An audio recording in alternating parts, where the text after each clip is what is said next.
There was once a man in Ashmore Valley whose name had fed more mouths than the rain, and yet, on the day he lost everything, not one of those mouths spoke for him, not one. The men who had once stood at his table with warm bread in their hands now stood across the road and watched in silence. The workers who had called him the finest master in the valley lowered their eyes and said nothing. Even the people who owed their roofs, their harvests, and in some cases their very survival to his kindness, turned away as if they had never known him at all. That was the day Elias Whitmore stood on the muddy road outside his own estate and watched strangers nail shut the doors of the house he had built with his own hands. If you had seen him then, you would not have believed this was the same man who had once owned the largest farm in Ashmore, the same man whose fields stretched so far that, in the early morning fog, they looked like a second horizon.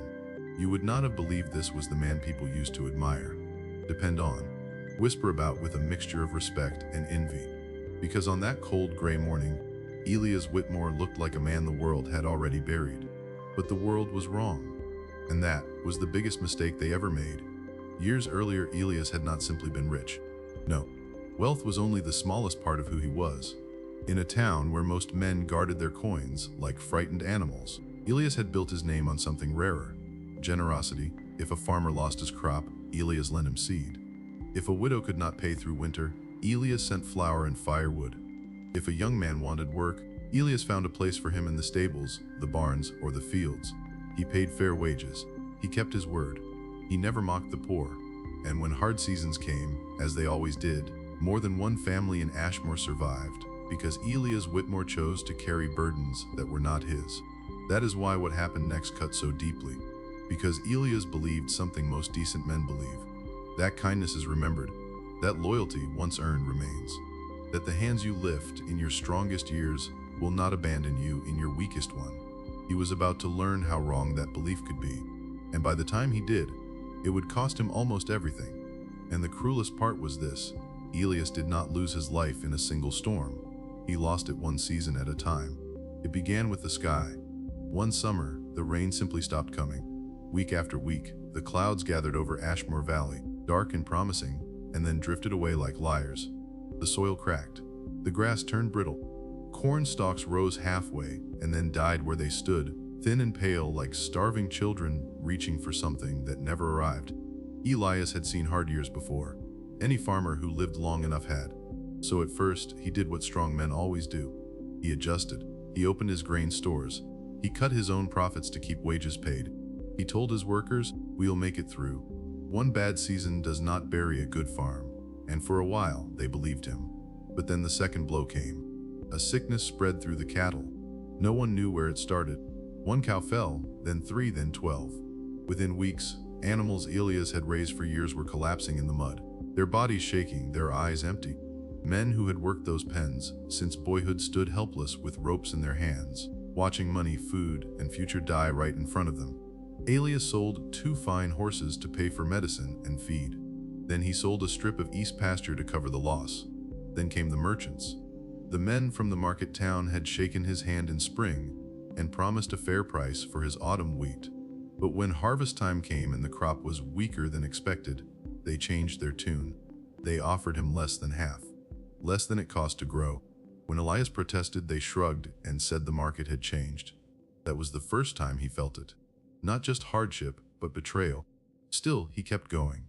Because men like Elias Whitmore do not collapse the first time life bares its teeth. They tighten their jaw.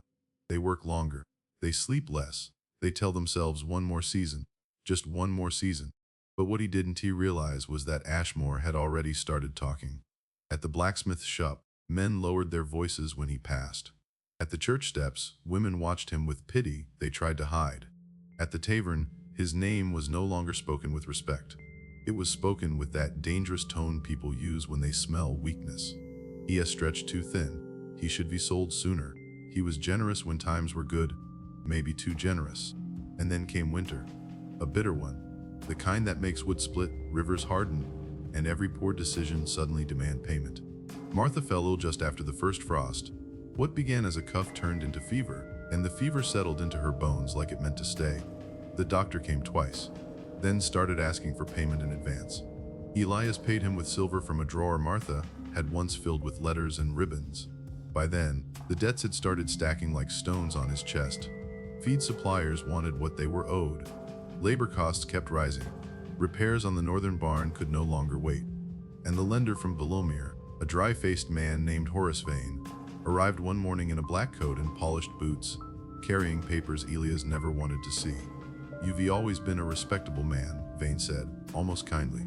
"That is why I advise you not to fight numbers. Numbers do not care about pride." Elias signed for more time, a little more debt, a little more hope. He told himself spring would save him. But spring did not come with salvation. It came with a late frost that blackened half the orchard in a single night. And after that, something inside the town began to shift. Not loudly, not all at once, that would have been easier to bear. No, it happened the way faith dies. Quietly. A few workers left for steadier farms, then a few more. Caleb, the man Elias had trusted to oversee the western fields, started speaking differently. Less like a loyal hand, more like a man already measuring the distance to the door. And for the first time in his life, Elias did something that tasted like iron in his mouth. He started going to people for help. Men he had once loaned money to. Families he had once fed through winter. Workers whose children had worn boots Elias had paid for. He did not beg, not yet, but he asked. And what met him was not anger, it was worse. Excuses, avoided eyes, half-open doors, careful voices. "We'd help if we could. It's a difficult season for everyone. Maybe next month. Maybe after the harvest." But the truth was already plain. When Elias Whitmore had been strong, everyone stood close enough to feel his shade. Now that he was falling, they were already stepping back. And the worst part was yet to come. And when the worst finally came, it did not arrive with thunder. It arrived with doors closing softly. At first, Elias still believed there were limits people would not cross. He believed a man might refuse money, but not kindness. He believed someone who had eaten at his table would at least speak to him honestly. He believed memory had weight, that favors given in daylight did not vanish the moment night fell. He was wrong. One by one, he went to the people he had once helped, to the miller whose barn he had repaired after the storm, to the widow whose children had survived 2 winters on flour from his storehouse, to the merchant whose debt Elias had quietly covered years earlier, so the man would not lose his shop in front of the whole town. Each visit stripped something from him. Not because they insulted him. That would have been simpler. Cleaner, no. They smiled with discomfort, shifted their feet, talked about bad timing, promised prayers, offered sympathy with empty hands, and little by little, Elias began to understand a hard truth most men learn too late. Many people are loyal to your sunlight. Very few are loyal to your storm. Then Caleb left. That hurt more than the debts, more than the land, more than the whispers. Because Caleb was not just another worker. Elias had trusted him, taught him, paid him when the books were thin, defended him when others called him reckless. But when a wealthy landowner from the next county offered steadier wages, Caleb took 3 of the strongest men from the western fields and left before sunrise without even facing Elias properly. He only sent a message, "Do what you must. I have to think of my future." Elias read those words twice, then folded the paper so slowly it looked like it might cut his fingers. A week later, the lender returned with final papers. The main house was claimed. Most of the land was seized, the north barn, the stables, the broad pastures that had once made Elias Whitmore a name people respected. All of it passed into other hands. By the time spring came again, he was living in a weather-beaten shack near the far edge of his remaining property, on a strip of hard, neglected ground no one had wanted. And then life took from him once more. Martha, a pale and worn from months of illness, knew what was happening long before Elias allowed himself to say it out loud. One evening, as the wind pushed against the thin walls of the shack, she reached for his hand and held it against her chest. "Elias," she whispered, her voice weak but steady, "listen to me." He knelt beside her bed. "They took your house. They took your name in this town. They took the life we built." She paused to catch her breath, but they did not take what made the fields grow. He looked at her, and for the first time in months, he said nothing. "You still know the land," she said. "You still know how things live, how they fail, how they return. That is worth more than walls, more than wagons, more than all the men who left when the ground turned cold." A few days later, Martha was gone, and that was the night Elias broke, not in public, not with shouting, not with fists against the wall. He broke the way proud men break, alone in silence, staring at the remains of a life no one could put back together. But what he did not realize, even then, was that something else was happening beneath the grief.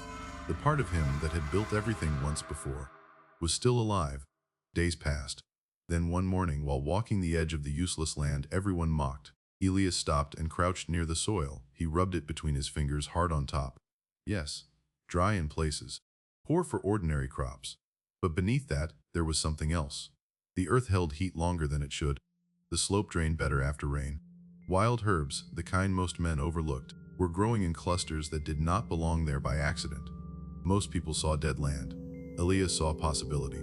That same afternoon, a young drifter named Jonah reappeared at the shack asking for a day's work in exchange for food. Thin shoulders, torn coat, honest eyes, Elias almost turned him away. Then stopped. "There's no money here," Elias said. Jonah gave a tired shrug. "I didn't ask for money. I asked for work." It was a small sentence, but it landed heavily, because after months of excuses, that was the first plain truth anyone had offered him. Elias studied the young man for a moment, then nodded toward the field. "Fine," he said. "Then let's see if dead land can still answer to the right hands." And without knowing it, standing on the poorest corner of what remained of his ruined life, Elias Whitmore had just taken the first real step toward everything that would come next. And from that day on, while the town was busy forgetting him, Elias began the quiet work of becoming dangerous again. He did not try to rebuild the old farm. That was the first difference. The old Elias might have chased back everything he had lost: the barns, the cattle, the wide fields, the name, the image. But grief had burned something out of him. He no longer cared about looking powerful. He cared about being impossible to break.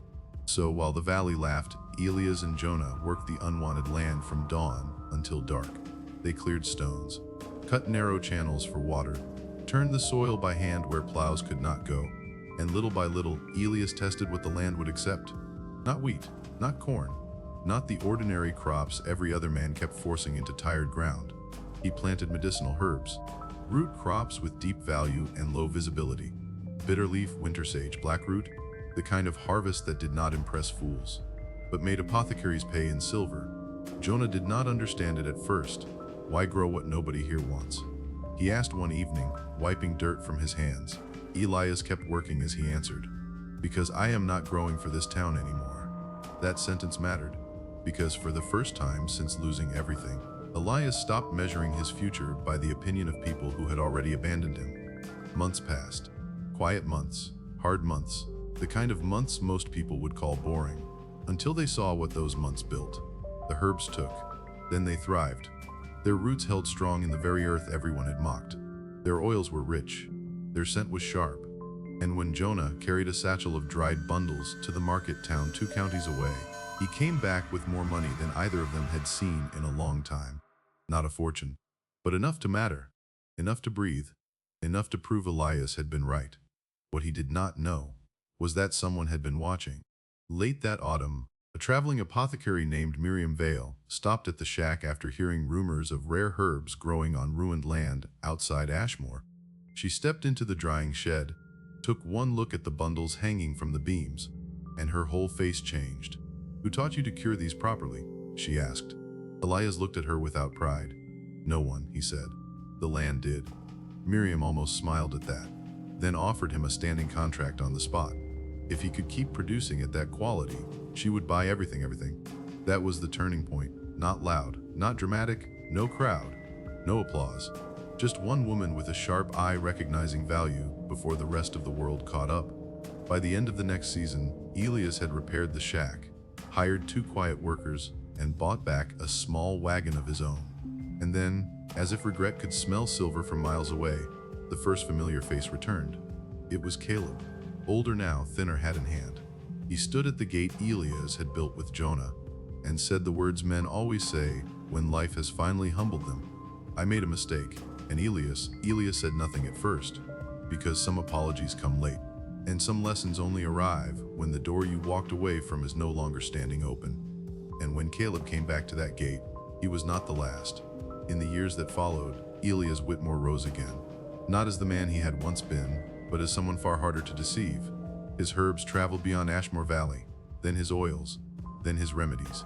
The same town that had once watched him fall in silence now spoke his name with awe again. But this time, Elias did not mistake admiration for loyalty. More people returned. A merchant who had once underpaid him asked for partnership. A farmer who had refused him help came asking for a loan.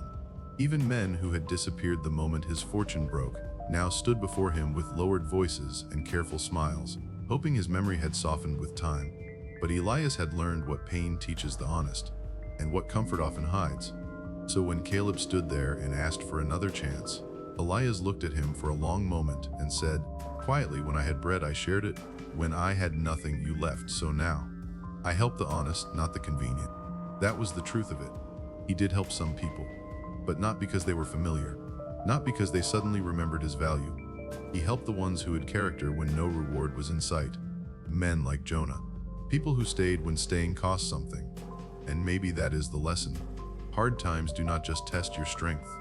They reveal the truth about the people around you. Some people love the tree when it bears fruit. Very few stay to water the roots. If this story meant something to you, if it gave you a perspective or a lesson you needed, so you can finally do something with it, please like this video and share it with someone who needs it. And tell me in the comments, would you forgive the people who left you when you needed them most? I will be back with another story to help you keep growing. Thank you for listening, and I will see you in the next one.